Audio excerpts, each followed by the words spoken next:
Well, g'day and welcome to another episode of Kiwi Car Life, and check it out, it's the new Jazz Life. Oi, over here, it's the new Jazz Crosstar. Hey, back here, it's the new Jazz Hybrid, and today I'm going to be showing you the differences between all three new Jazzes that have just been launched, and then I'm going to take them all for a drive. But first, let's go back to Genesis. Back in 2002, Honda launched the first generation Jazz to roaring success, mainly down to its uncannily functional interior. With boot space equivalent to the CR-V's boot at the time, and magic seats that could flip up and fold down completely flat, there was no other small car like it. What's more, with a new line of peppy and efficient 1.3 and 1.5 litre engines, it was fantastic to drive too, especially with a manual. And over the last 20 years, Honda has perfected the recipe to leave us here.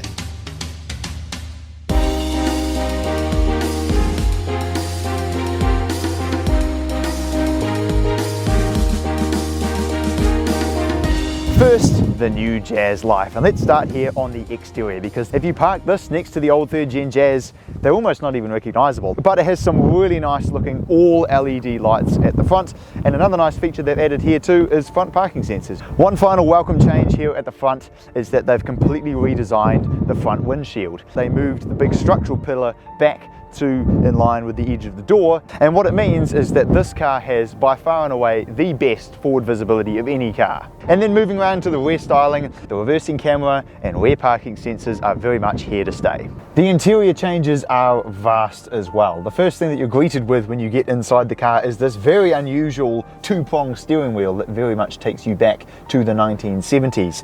But a very welcome change here on the inside is the incredible quality and tactile feel of everything in the interior of this car. The infotainment screen is also a vast improvement over the old model as well. You now have wireless Apple CarPlay and wired Android Auto. In terms of comfort and storage, these seats are extremely comfortable. They have a really nice soft fabric on them, and you also have plenty of places to put stuff around the cabin. They've brought back the double glove box from the second generation Jazz, and they've also brought back the double cup holders here on the dash, and you also have a really nice big bin here in the center console that you can put stuff in. So the storage up here at the front is fantastic.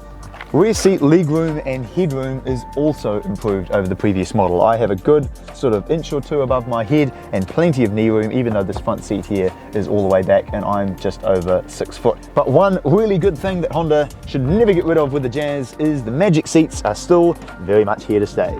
And those amazing magic seats continue back here as well. Unfortunately, when compared with the previous model, the boot space has suffered just a little bit. But the positives is, for a car of this size, it's still far better than all of the competition, and the seats back here fold down completely flat, and then you are left with a really good size boot.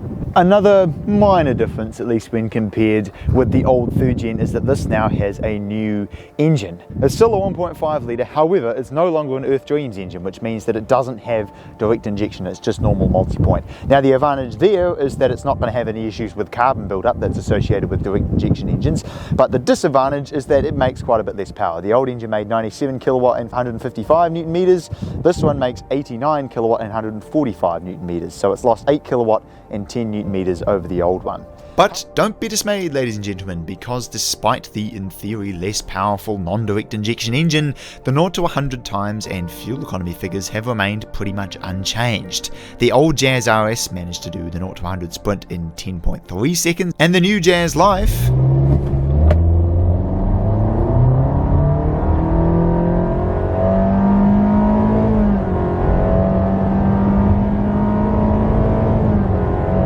does it in 10.5 seconds, so only 0.2 of a second off the pace, which is pretty negligible really. And the fuel economy, well, you know, direct injection engines are normally known for getting better fuel consumption than their multi-point counterparts, but I decided to put things to the test. I took both cars, reset the tripometer when I hit the Javel on-ramp, and then drove all the way down the motorway to the Parramatta roundabout, and then all the way back to the Johnsonville fire station. And both cars performed exactly the same. They both got 4.8 litres per 100k, which is really not bad at all. So now it's time to drive the new Jazz Life, and the first fantastic feature is I don't know where my keys are, but thanks to keyless entry it doesn't matter. The reversing camera is really high quality and it's got dynamic parking lines. Now the first big thing that you notice when you first step foot inside the new Jazz and put your foot down a little bit is how much quieter this new engine is. It's nowhere near as harsh sounding as the old one. Another noticeable difference, at least compared with the old model, is the ride comfort is vastly improved. For such a small car with such a short wheelbase, this car rides amazingly well. It's actually really comfortable. For zipping around town, this car is really fun. Yes, it's CVT and the engine makes a bit of racket when you put your foot down, but it gets up and goes all right. And the steering is really nice, man. It's got these good little 10 and 2 grips here. And even though the steering wheel looks a bit strange, it actually feels really nice to use. And it's very confidence inspiring. You know exactly what the front end is doing. It's very familiar. It's just a very comfortable, nice car to drive. So now let's briefly talk about the new Jazz Crosstar. There's definitely a number of exterior features that really set it apart from the Jazz Life. I mean, for starters, it's raised a little bit off the ground, which is really nice because it makes it very easy to get in and out of. It also is available in two-tone paint like this one here, which is quite cool. It also has roof bars, the sort of cladding all around the front, and different grills and so on to make it look a bit more sort of off-roady. And it also has some slightly different wheels. On the interior, there's a couple of welcome changes that I think the Life could really benefit from as well. Stuff like a really nice feeling leather-wrapped steering wheel, and it also has auto lights and LED fog lights. But otherwise, the only other difference is sort of the way everything looks. It has a bit more of a different fabric here on the dashboard. The seats, believe it or not, are coated in a waterproof fabric, so if you have a bit of an accident while you're driving, your seats will be fine. Now, I'm not going to bother taking the Crosstar for a proper drive because, to be honest, it drives virtually identical to the Life. Maybe slightly more comfortable because it is a little bit raised off the ground, but fuel economy, 0 to 100 times, general steering feel and all that is basically identical to the Life.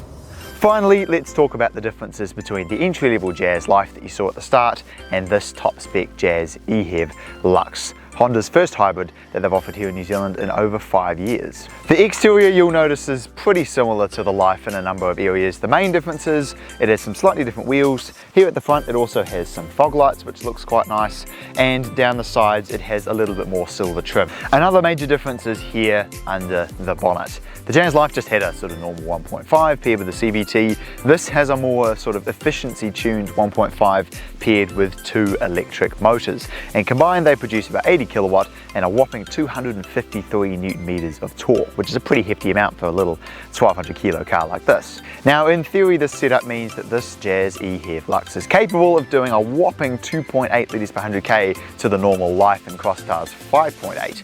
But I wasn't so sure, so I wanted to put it to the test. And we're going to do that with another fuel economy test. This time I'm going to start at the Newlands New World, drive down the gorge, along the motorway, along the quays, around the Basin Reserve, back through the tunnels, and then up the gorge to the Newlands New World again.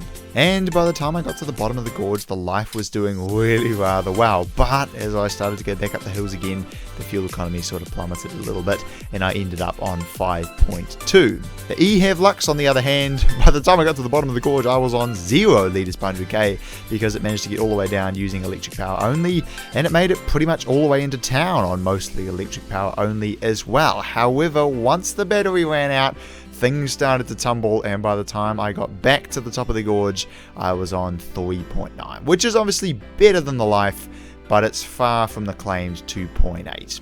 So not only does it achieve very remarkable fuel consumption, but it's also extremely zippy in a straight line. As you would have seen before, the Jazz Life with just the normal 1.5 does 0 to 100 in around about 10.5 seconds. This, on the other hand,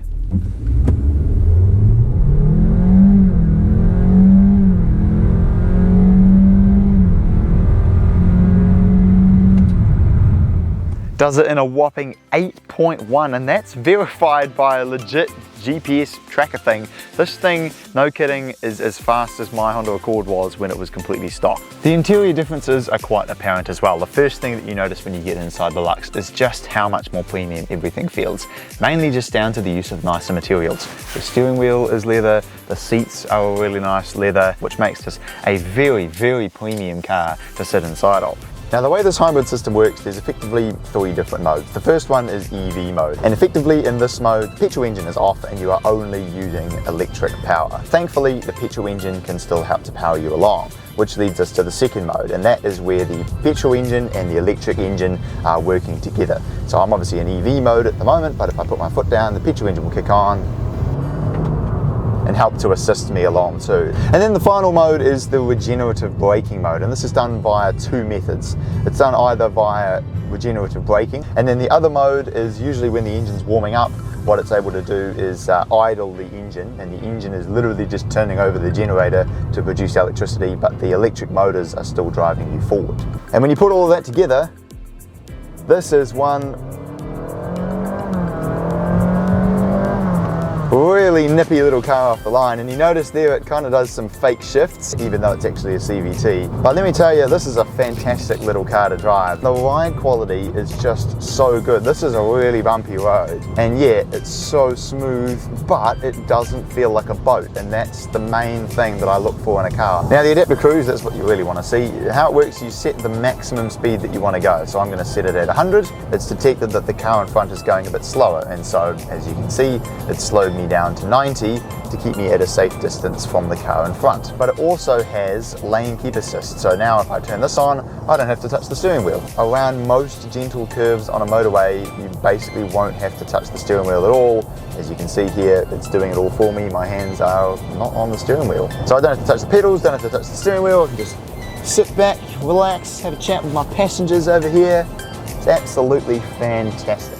Well, there you go. Thank you very much for watching this episode of Kiwi Car Life. And if you want to see some of my other small car reviews, then click over here to see my review of a Toyota Corolla, and click over here to see a review of a Mazda 2 6-speed manual. And I will look forward to seeing you again next time.